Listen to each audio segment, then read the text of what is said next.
Alright folks, welcome back to Top Comics Pressing. I'm sure a number of you have caught up now on the controversies surrounding CGC and scammers switching labels. I'll drop links to some of the key videos down below. And I just wanted to take a second to kind of interrupt my holiday break here to share some thoughts with you on the situation, what it might mean, what my thoughts are, and what might be done about it. So first off, I've been pretty publicly critical of CGC screwing up, custom labels on books I've received. I've shown you grades that I think are ridiculous that have gotten both high and low. I've resubmitted, gotten bump skis on the low ones, and I've shared with you in some of my unboxing videos why I don't resubmit the overgraded ones. And so I definitely have my beefs overall with CGC and CBCS to some regard. I think both companies, though, do help the community overall. And I think both CGC and CBCS are generally a positive influence on the comic book collecting community. Nothing that has transpired in the last couple of weeks or come to light in the last couple of weeks is going to keep me from buying slab books or submitting books to grading companies to be encapsulated. A lot of the books I appreciate and collect, books like, I'm going to pop it off here, like this Thrilling Comics that is an outrageous World War II era cover that's cringeworthy by modern standards. It's an incredibly rare book, and it's really easily identifiable. The CGC grader notes say coupon cut from back cover, and right there is the coupon cut from back cover. You can look it up yourself. And so I think it says it right on the label. You don't even have to look it up. It says it right there. And right there's your back cover coupon cut, And so for a lot of these books, I don't really think a whole lot is going to change. The books that seem to be being targeted are the relatively high dollar Marvel books that are also very common Marvel books. They're books that have tens of thousands of copies being recorded on the CGC census. I think some people online have said, oh, now we could go CBCS. CBCS I'm willing to buy CBCS slabs. I have a number of them. I don't have any problems. The grades that I think they identify are accurate. The grader notes are always much more detailed and specific. I like CBCS. The biggest gripe with CBCS, though, is their customer service is objectively terrible.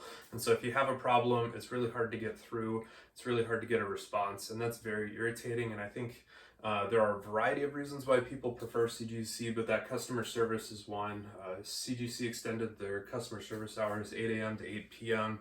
Monday through Friday. That's a great window. I don't know if they've hired more people or if they've just spread the same number of calls over more time, but I'm no longer on hold for extended periods of time. Usually I get through within a couple of minutes. And even though their agents aren't always able to help me in the spot, usually the same day or the next day, I'll get some response for whatever the issue is. So I had a billing issue. They mischarged me. It took 24 hours and a phone call. It did get corrected, but I think that is one thing.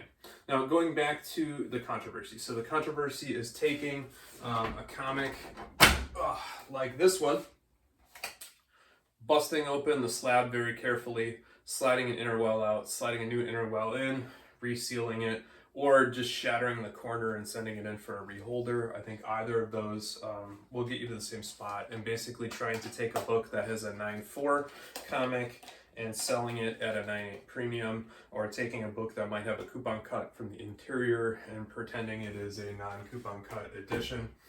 Either of those things obviously have a massive impact on the grade value, and there are a number of other YouTube videos down below that talk about the delta between the high and the low and how much profit one could make by doing this. Ultimately, it is a design problem with the CGC slabs, I think. There are a couple of things I think people have kicked around really for years. The idea of this scam isn't anything that's new. I think what is new is being caught red-handed with clear evidence, because Go Collect has gotten a lot better, because CGC started scanning every book about 6 months ago or 9 months ago, and them scanning every book as they go out really makes this possible. Light creasing on cover now doesn't necessarily, it's not a nebulous thing anymore. You can zoom in on the high resolution scans and you can see exactly where that crease is on the cover. And so if anything, CGC here is a victim of their own proactive nature in implementing scanning every single book as it goes through.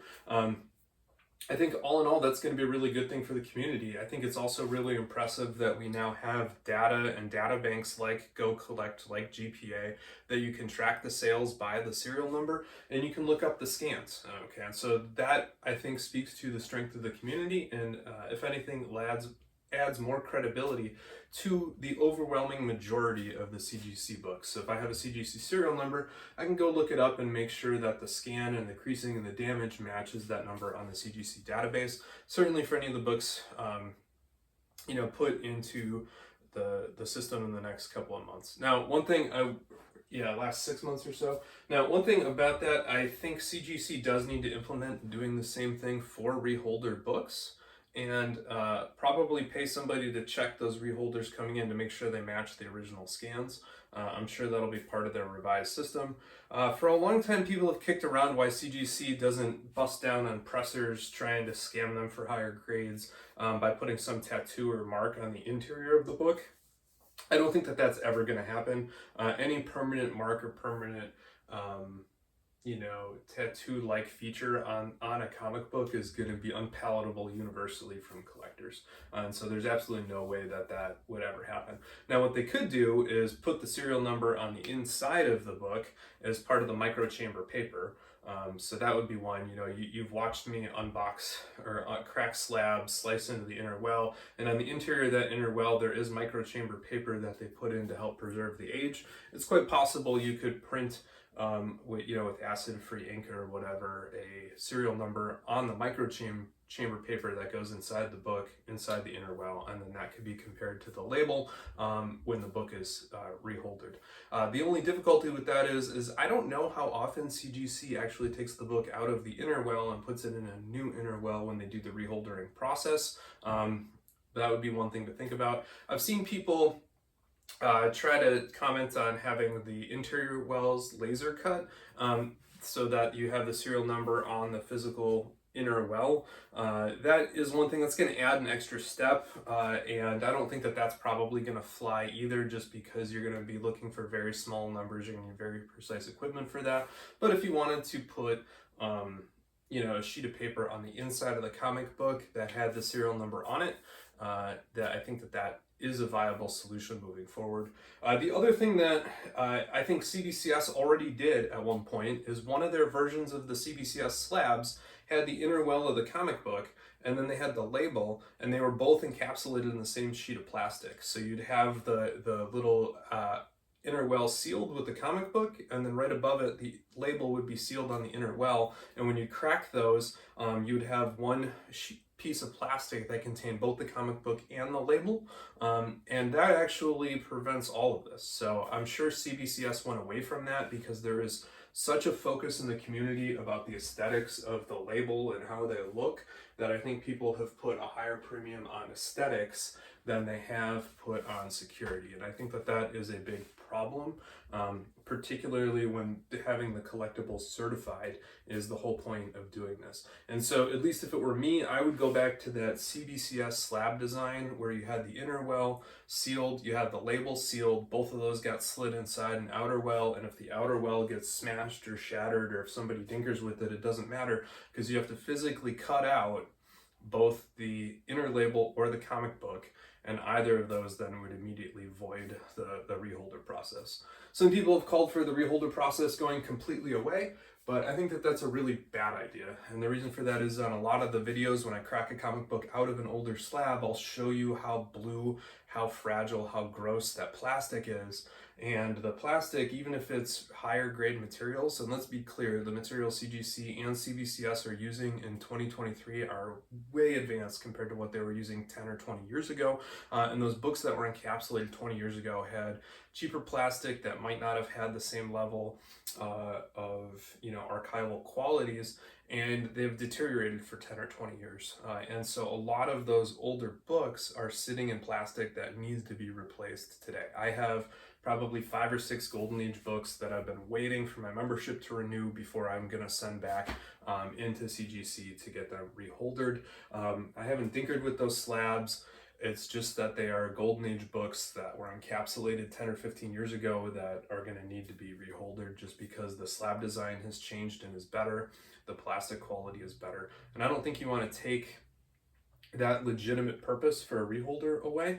And additionally, some books are just naturally going to get smashed. I mean, it doesn't happen to me very often where I mail a book out, but I mailed a box off to consignment and I got a message back from the consigner asking me if I wanted to get them reslabbed because the slabs were cracked, and they weren't cracked in my care. UPS guy smashed them. And you've seen that with unboxing videos I've gotten from CGC where they've come to me cracked and I need to send them back to CGC. So there is a legitimate need for a reholder service.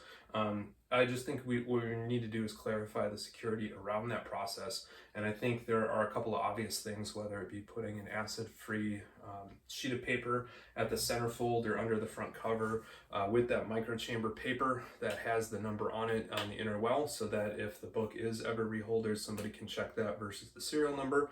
I think CGC also needs to rethink through their scanning process. I recently had a couple of books sent in for reholdering because they arrived to me cracked, and so there were mechanical errors, and you know, the numbers were not updated, which is okay if they want to keep that original number, but that does have they also weren't rescanned. So the books that I had returned to me with custom labels don't have the custom label on the CGC webpage if you don't put the number in and look down there, and so that immediately makes me look like a fraudster, because I don't think that they rescan their mechanical errors on the way out. I think they take that original scan, and so that's something that I think needs to be corrected if it hasn't already been corrected. Of course, because the scanning process has been brought on board relatively recently and is overall a very positive thing for the community, you know, there are probably some learning processes that need to go through to make sure that you're getting to the best overall result. But definitely rescanning those books at the mechanical error stage and having some way to track them back to the prior submission, I think, is a good thing. Other than that, you know, I think CGC came out with their public statement today. I was a little surprised it took them, 10 days. It was over the holidays, but at least they did come out with a statement today, very publicly admitting that there is an issue, that they are aware of the accusations. They're standing by their certification, and so they've agreed that if you ended up buying one of these comic books, you'll be able to contact CGC for some form of compensation. Presumably that means they'll either replace your book with one that they verified, or that they'll buy it from you at the sale price. They didn't say what those are, but I would imagine that those are the two primary paths that they will take, is either to purchase your book for the sale price if you have a receipt for it, or to trade you the book that was compromised and fraudulently swapped with one that they have independently verified. We'll see what comes of that, but it sounds like they're going to have a list of a few hundred serial numbers. Presumably they'll make that public. You'll be able to search them. If you happen to own one of those books, presumably you'll contact them and they'll verify it. I suspect we'll find out that the first wave of them was not the only wave, and usually if somebody's figured this out, there's more than one person that's figured it out. But all in all, if it's a few hundred books out of the millions of CGC slabs that are out there, it's going to be a very, very, very low percentage. I know moving forward, as I crack people's Hulk 181 slabs, I'm going to have to do that on video now for sure, so that, if I find a blue label one that doesn't have the MBS cut, or that has the MBS cut, I'm going to have to have that videographic evidence to help the client or the owner go to CGC and say, I think this is one of the books that were swapped. So that'll be a change in my workflow.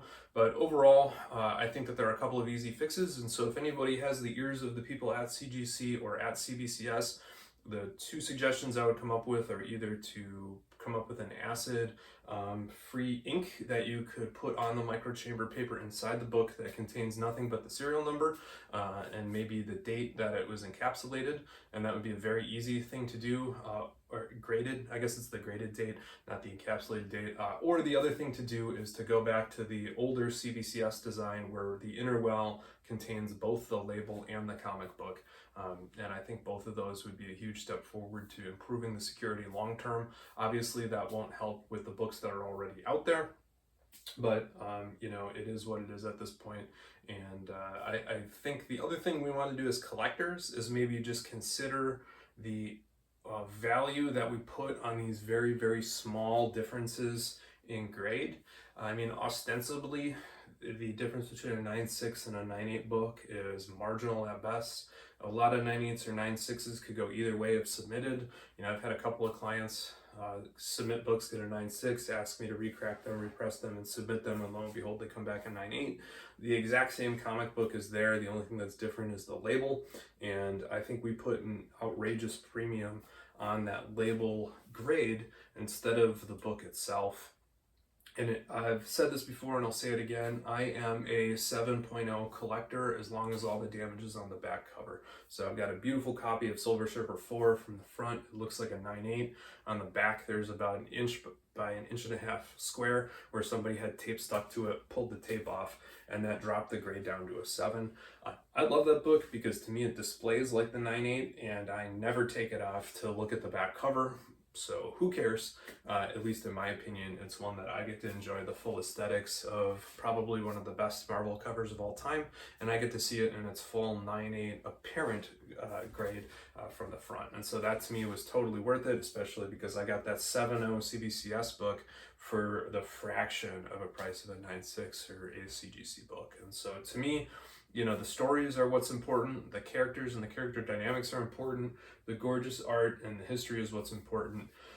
I personally do not put a huge value on the 9.6 versus 9.8 bump, or even the 9.2 versus 9.4 or 9.6 bump. So, you know, I unpacked the Amazing Spider-Man 121 and 122. Those are both 9.0 copies. That for that book is a nice copy, but it's not an outrageously high grade. You know, there are dozens, if not hundreds of those books in much, much higher grade out there, all the way up to 9.8s. I'm not going to replace them. Those to me from here look like great copies. They're bright. The covers from here look perfect. Obviously they're not, or they would be 9.8s, but you have to get really close to see those defects. And this is as close as I'm going to look at those for a very long time. And I'm going to enjoy them every time I come in here to cook somebody else's book in the comic book press. So those are just my thoughts. Really big conclusion. I'm not going to stop slabbing comics for it. 99.99% of books are unaffected and are still validated. You know, I really think CGC does need to rethink the reholder process and should add some extra security elements. My favorite is just to encapsulate that label and the comic in the same inner well. I think that'll just solve a lot of issues. I've mentioned that to a bunch of other people, and it's one that I think is a good idea. And other than that, you know, I think as a community, we should just reevaluate the premium that we're putting on books like Mark Jeweler inserts versus non-Mark Jeweler inserts. But, you know, I'll let the community decide that one. Anyway, thanks for listening to my rant. Hopefully you're all having a happy holidays and gearing up for a brand new Happy New Year. Thanks for paying attention to Top Comics Pressing. Please do leave that thumbs up. Click the subscribe button down below. I always appreciate hearing from you, so please go ahead and drop a comment in the feed.